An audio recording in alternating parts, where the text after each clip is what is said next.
Welcome into the latest episode of the Five on the Floor podcast on the 5 Reasons Sports Network. This qualifies as an emergency podcast, so we're not going to go full length today, but we do want to tell you about our great sponsor, Seltzer Mayberg. That's a law firm. You can find them in North Miami, but they handle cases from all over the state. They've got someone on their website at onecalllegal.com right now and 24 hours a day. So that's onecalllegal.com. They handle all kinds of legal cases.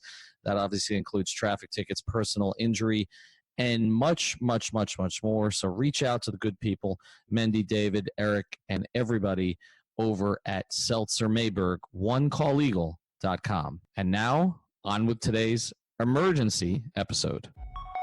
Welcome to Five on the Floor, a Miami Heat and NBA podcast from Ethan Skolnick with Alphonse Sidney, a.k.a. Alf954. Brought to you by the 5 Reasons Sports Network.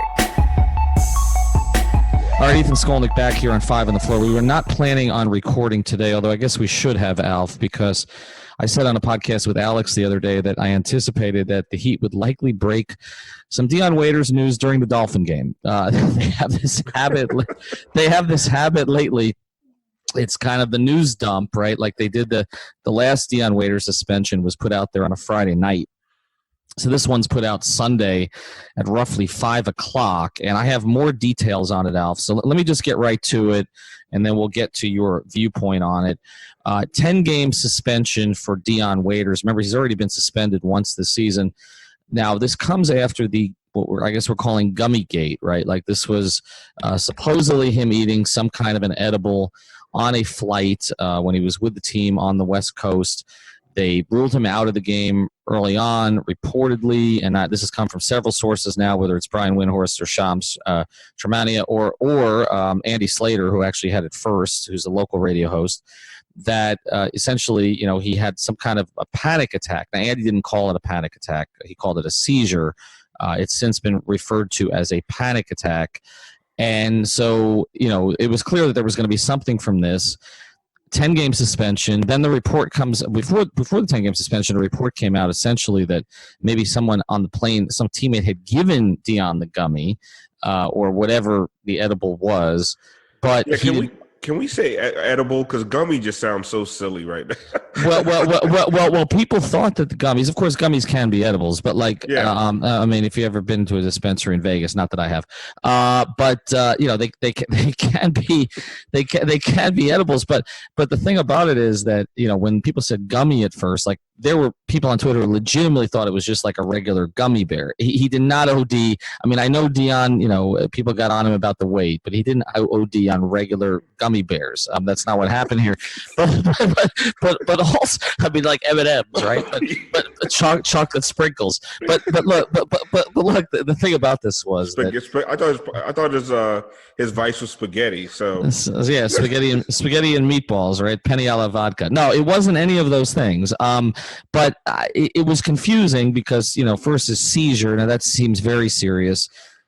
Then panic attack seems somewhat serious. But let me sort of put this into some context. And by the time this podcast comes out, I will have appeared on 7 Sports Extra on WSVN, where I'm going to actually be regularly from now on. And I did reveal some of this on there. But essentially, I was told that this incident on the plane is not really – yes, it precipitated this suspension, but it's not really the cause of the suspension. It just happens to be the latest embarrassing incident. But I was told today by a couple people inside the organization that there have basically been at least 5 things since the start of the season. Now, 2 of them and it's not the start of the season, since the start of training camp. 2 of them have been reported. One of which was sort of him being upset, on the bench during a preseason game and talking about Eric Spoelstra in a way you shouldn't be talking about the head coach in earshot of other coaches and players. That was one. The other one, of course, was the IG comments, right? He was posting all over IG accounts called Heat versus Haters and others like that, like trolling Instagram and to post, basically sort of mocking Tyler Hero, but also his head coach, Eric Spoelstra, right? So those were 2 things. I've heard there's at least 2 others. Now, I don't have all the specifics on those, but I've heard there's at least 2 others, and at least one of them was as bad as the other 2. So then this would be 5. Now, that's after they gave him a clean slate, Alf, because there were incidents last year that didn't get out, but I was told the slate was cleaned, this off season. So, and a lot of those were conditioning related last year. So here we are, and it's a 10-game suspension. The other thing that I was told, it's not that they're having trouble trading him. There literally has been zero interest, zero, zip, zilch, nada. Okay, nadie. Okay, nothing. Okay, there's been no interest in Dion Waiters whatsoever. No, but not even with attaching an asset. There's literally no interest. So just to put into context, I don't think I've ever heard the Heat organization angrier at another player. Consider what they did today, and not even Hassan Whiteside, not Michael Beasley. I could tell you Michael Beasley stories for days, okay? They not Gerald Green. They've never been angrier with a player that I can recall. And basically, think about what they did, Alf. They took a player who already had no value, and they just submarined any potential value that he'll possibly have. Yep. And they did this before the league even weighs in, because I was told that the whole thing on the plane is a league matter. It's not really a team matter. It's going to be a league matter. Now, also, look, again, I was told the thing on the plane was not the biggest of all these incidents, but think about it, and this is the way someone put it to me.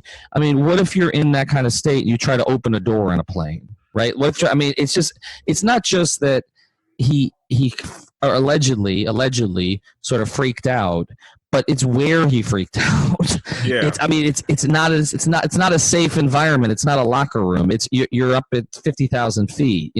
So that's the facts as I know them. You put that into some context from your perspective. It just seems that a bad situation just got worse. And it's almost like you look at, okay, how can you compound this situation more than it's already been compounded? You got a guy that has almost 2 full years left on his contract. The contract is not an exorbitant amount, but it's a lot to be paying a guy who is not contributing to your team. It's $12 million a year. And it's actually a guy who could help some other teams. So you had a guy that maybe he comes into the season, second or third guy off the bench, averages 12, 13 points a game, and then by December you could ship him off somewhere and all sides are happy. But instead of that happening, what you've had is just gigantic cluster bleep at this point, and just the icing on the cake was this incident on the plane. So I think a lot of people are missing the point here, and I think you kind of put it out there that this is not just about what happened on the plane. What happened on the plane is just the straw basically that broke the camel's back, and that's what it seems like to me. Where it's like, dude, we keep giving you chances. All right, you had conditioning issues. We brought you back. You talk crap about the head coach on Instagram. We brought you back. You talk crap about the head coach on the bench. We brought you back. We keep giving you these chances. We keep making you active and then let you go ride a bike in the basement of the arena. And after all of this, somehow you are the only NBA player to ever take an edible and to have a panic attack on a plane. Because I'm sure there are other NBA players out there taking edibles. You think? I mean, everybody that leaves the Nuggets arena is probably high. But somehow you are the one that had a panic attack on the airplane. And it had to be Dion Waiters. It's literally, if it wasn't for bad luck, he'd have no luck at all. And it's sad because honestly, I really expected something big out of Dion this year because he has a great opportunity to showcase his skills against second units on other teams. But instead of looking at it that way, I don't want to go in too deep. Like I know everything that's going on in Dion Waiters' world, but it seems from the outside looking in, he didn't look at it as an opportunity, and he looked at it as a slap in the face. And instead of making something out of it, he's completely torpedoed his career at this point. I mean, the thing is, Alf, it feels like Antonio Brown, right? I mean, except the only difference is he doesn't have the talent level of Antonio Brown, right? So, I mean, he has a guaranteed contract, which, with Antonio Brown, he kind of had one, right? But he ended up losing all that guaranteed money because in the NFL, nothing's guaranteed for real. But, I mean, that's what this feels like. It feels like a meltdown, right? And so I think what's happened is the Heat, I said before the season, this was a no-tolerance season for the Miami Heat. You saw it with James Johnson. James Johnson did not fail the conditioning test. He did not fail it. there's just this other standard that Pat Riley had beyond the conditioning test that James Johnson did not meet. Like this is the whole thing. Like they're not taking any shit. And I've said before, I think some of this is to prove a point to their star player who they want to commit to this thing in a real way long term. And it appears that he has, and they want to show him this is the way that we do things. And they're just not going to take it. And I think the big difference between now and the past is they're being really public about this stuff. That's not them. I've covered this team in some way since 1996. I mean, it's 23 years. Okay, that's not them. Like they used to take care of the stuff behind the scenes. Stuff happened with Michael Beasley. Trust me. Okay. I can tell you about boats and all kinds of other stuff and all kinds of crazy stuff. Okay, stuff happened, but it didn't get out until like after one of Beasley's 3 stints. Like you'd find out later. Okay, now everything's getting out. And when I've talked to I talked to 2 people inside the organization today who use the exact same phrasing. We fucking had enough. That's it. Okay, and so that's where they are right now. And I don't really know. I mean, I don't get the sense because I know people have tried to reach his representation. I have not. But I know people have tried to reach his representation and gotten nowhere with it. I don't know who's advocating for him. And look, when you get his to this mom point, on Instagram. Well, yeah. I see. Here's the thing about Dion. I mean, I've said this before. Like, I don't know Dion well. I was in Cleveland that first year that LeBron went back, and he got traded pretty quickly. And I said that people inside the organization said it was addition by subtraction, even though they liked him personally. Like they liked him personally. They think like even after he traded him. Okay, and I'm not this is out of school. David Griffin said to me, "I think Dion Waiters is a great kid." They liked him personally, but when you talk to anybody else in there, they were like, "We had to get him out of there." Like people were pulling their hair out. I mean, LeBron doesn't have any hair, and he was pulling it out. Like they had enough. I talked about that one story. I walked in the locker room in Washington.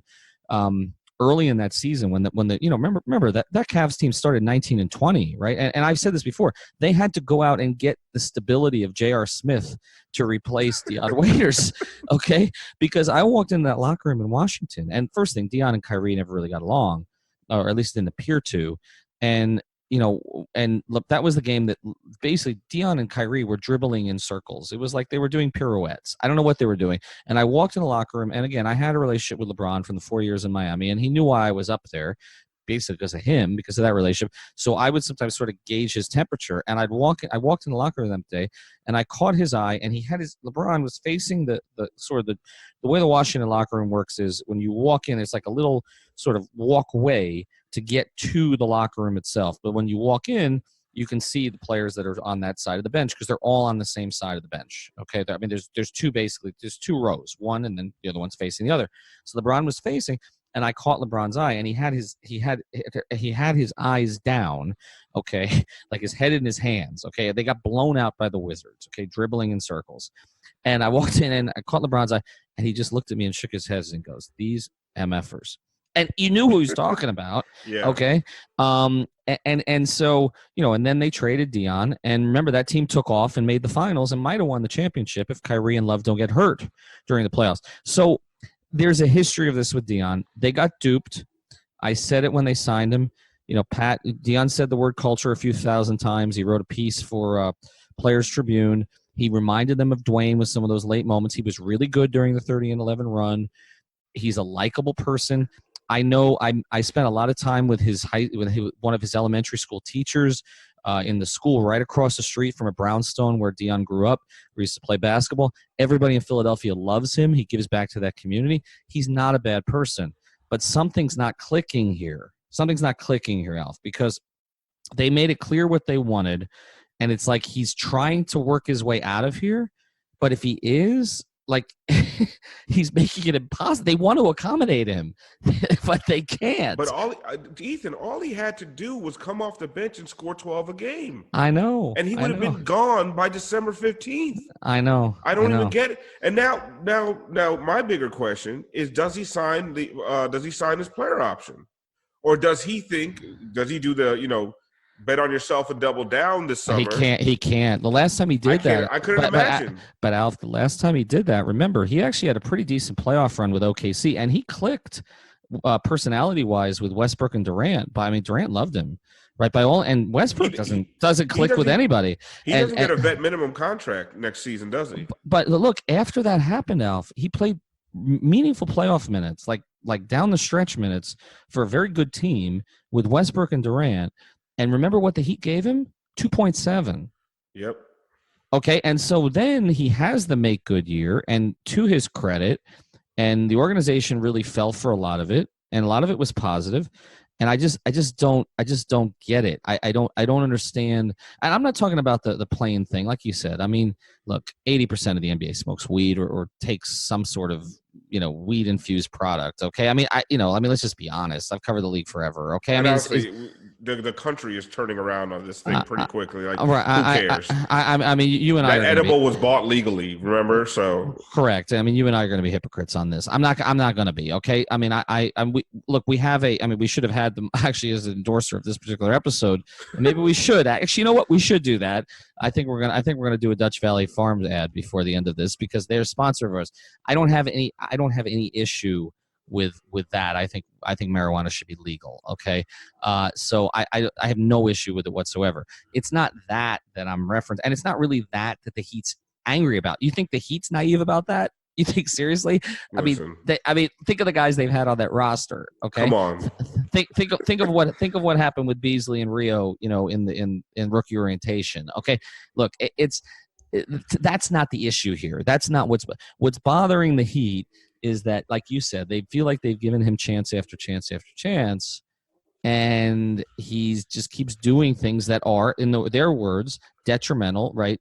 Conduct detrimental to the organization. It's like they have 13 guys pulling in one quote unquote culture direction. I think even JJ is now, all right, and then they have one guy who's pushing against it. And they're just not going to tolerate it. Not in the post-white side, America basically, or South Florida. The saddest thing, Ethan, is not about detrimental to the team. It's self-destructive. That's honestly the angle I look at it. Is I'm just like, I feel really bad for this guy, like, because by all accounts he's a decent human being. He's a nice guy, but there's something there that's not clicking. I don't know if maybe it's that same ego that's gotten him this far is actually is a detriment to him now. But it's sad to watch. It's sad to watch the guy that we watched go 30-11, hit a bunch of big shots to the point now. I doubt he's even on the bench for the rest of his career with the Miami Heat. I doubt he'll ever sit on the bench again. I was told today that the chances of he actually suiting up for the Heat again to play is under 20% at this point. And about a week ago, I was told it was about 40%. Do you want him around Tyler Hero, Kendrick Nunn? No, I mean, no. At this point, do you want him around your young guys? Well, at this point, I don't know. I mean, he may be palling around with them behind the scenes. I mean, that's the other thing. I mean, he had relationships on this team. I don't know what's going on. I mean, I wasn't on this road trip, so I can't speak to I'll be on some trips later this season, but I wasn't on this trip. I can't speak to the interactions. I know that sometimes a lot of stuff, what's happening on the court, doesn't really affect the personal relationships off the court, right? So, yeah. So it's very possible that he's still palling around with these guys. But there is, like I said, Spoelstra and Riley got on the same page with Dion very quickly, to the point that I pointed it out at Spoelstra's presser, okay, which, for media day and the postseason presser, where he basically said, look, Dion, needs to get with the program. And that's not something, it's something Pat Riley says. It's not something that Eric Spoelstra says. So they've been on the same page with this from the beginning. And the real red flag, and no one's talked about this one because there were only 3 reporters from outside. There were other Heat TV people, only 3 reporters from outside the organization that were there that day. This is why we try to show up.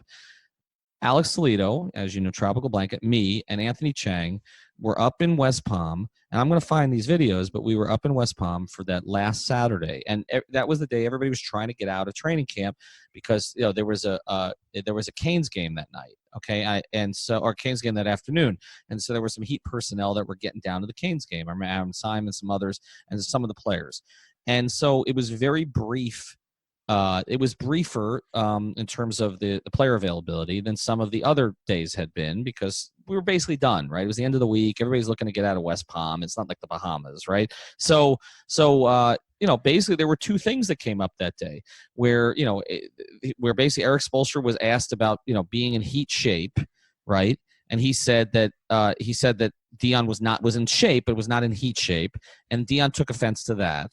And then there was the other one where I asked Spoelstra about, Dion's kind of menu offensively and whether or not, he wanted him taking as many threes as he did late last season and, and all the rest of it. And then I went back to Dion and asked about it. And Dion basically said, went on this sort of anti-analytics rant, right, about how, if the guy goes under the screen, you have to just shoot it, and this and that. So it was clear to me, those two things, that they were not on the same page on either of those things, conditioning or what Dion's offensive kind of menu is going to be this year. So now add that to the playing time stuff, right, which obviously became the big issue. And now there's some sort of a substance thing, which is not unusual, like I said, but it's embarrassing for the organization. It's just, and like I said, there's at least two things that happened that they're not talking about. Like they've decided, the Heat's decided it's not worth it. Like, why throw Dion even more under the bus than he is? But there are at least two other things, okay? And it'll get out eventually. And so it's just, we are where we are. Like, it's unfortunate. And, I root for guys, like you said, I root for guys like this. I think people can be misunderstood. Trust me, I understand that from my perspective, okay? But at this point, I don't know what the organization does other than just banish him. That's all they can really do, right? Yep. I mean, just banish him and hope a team has an injury and gets desperate and you can get 50 cents on the dollar. That's the best you can do at this point. Yeah, and that sucks. Especially if you're a Heat, from the Heat fan standpoint, that's $12 million on your cap, because I think we both agree there's no way that he opts out over the summer unless pride just takes hold, because he's not going to get anything but a vet minimum anywhere else, if that. Most likely it's going to be at some China or Greece or, on some other international league. He's not getting $12 million from anybody else. So he's going to opt into his deal. And that's going to be, it's $12 million just on your cap that's just not going to be able to be touched. And right now this team could use another scorer off the bench. But they could, especially with Kendrick struggling some. They could use a healthy Dion Waiters right now. They really could. They could, but I mean, it has to be a healthy, situation for healthy, the team. Engaged Dion Waiters. Right, and right now it's not. So anyway, that's our emergency podcast on Dion Waiters. I'll be at practice on Monday, and we're going to put up my appearance on WSVN on YouTube. So check out our YouTube channel. I mean, we're getting a lot of traction there. Also, want to make one announcement, just because I know that some know that I've had an association with Maven Sports Illustrated. That is no longer, and so we're going to be putting even more content on 5reasonsports.com. So look for, again, weekly columns from Greg Sylvander on the Heat every Tuesday. Nekias Duncan's going to start jumping in. Christian Hernandez jumped in last week. Me and Alf are going to start writing. We've got Zach Buckley. So we're going to have a lot of Heat content on 5reasonsports.com, and that is free. But first, before we go, I got to do it. We have another great sponsor, the 5 Reasons Sports Network, Dutch Valley Farms. For starters, they're not your average cannabis grow farm. They've got deep roots in the 305. Hometown group of doctors, CPAs, and Silicon Valley professionals have taken their talents from the 305 to the 503 to make you the finest flower out there. How does Miami find itself all the way out in Oregon? Simple, a team with a shared belief in cannabis research and erasing the stigma behind the bud. Today, the Dutch Valley Farms crew is bringing together old school growing practices with new school tech to deliver a consistent, clean, high-quality experience you can feel good about. The proof is in the plant. You want more information? Visit DutchVF.com or follow them on Instagram at Dutch Valley Farms. That's just to show you we don't have an issue with that. Not at all. It's the other stuff. Anyway, thanks for joining us. No panic attacks. No panic attacks. We'll have a new podcast up for you sometime between now and the game against Detroit, which, by the way, we're expecting Blake Griffin to play. So see what goes on.